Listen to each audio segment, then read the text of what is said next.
How long have you been a resident of Lubec, Maine? For 56 years, How has this place changed in the 56 years that you've lived here? quite a bit. We have no more sardine industry. We used to have a nursing home, but the state closed that down, so we don't have that anymore. We don't have our high school anymore. I think a lot of young people have had to pack up and move because they don't want to have to transport their children to the high schools. They'd rather have them in a community where they are. It's just nothing. It's just a ghost town, you know. Well, it seems like there's nothing, but you have all these beautiful views and everything. So how is this happening?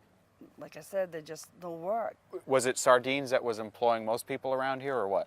And it was a little bit of everything. Like I said, this restaurant was open. It was like Tippy's Corner Lunch. The people worked in there. Everybody went in there, and the first thing in the mornings, they had their coffee. They had home-style lunch meals. The bank, that employed people. The water company employed people. We had a drugstore that employed people. We had Yanofsky's Discount, like a clothing store. We had the smokehouse on the corner. We had the quick shop that employed. So there was a lot of jobs, more job opportunities then than there is now.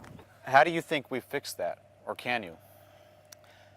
I'd say bring in some more work, in some industry into the town. We tried to get a dollar store, and the other staters fought to get rid of the dollar store. They didn't want one here because it would hurt the tourists. I don't know why it would hurt tourists, because tourists probably would go in there too and shop as well.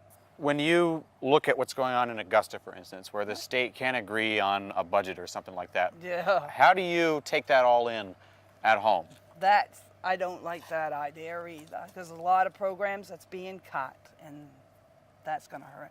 Especially if you have like a daycare, that hurt our kids, because then again, we're taking them to Machias, East Machias, where there's daycares. Over slippery roads, I don't think that's very safe for little guys. But what about the politicians? What do you want to say to them when they're having these squabbles and they can't agree? I think LePage needs to come to Lubec and look it over and see how poor we really are, instead of just thinking of down south in the state or wherever, I really think he needs to come here and take a look.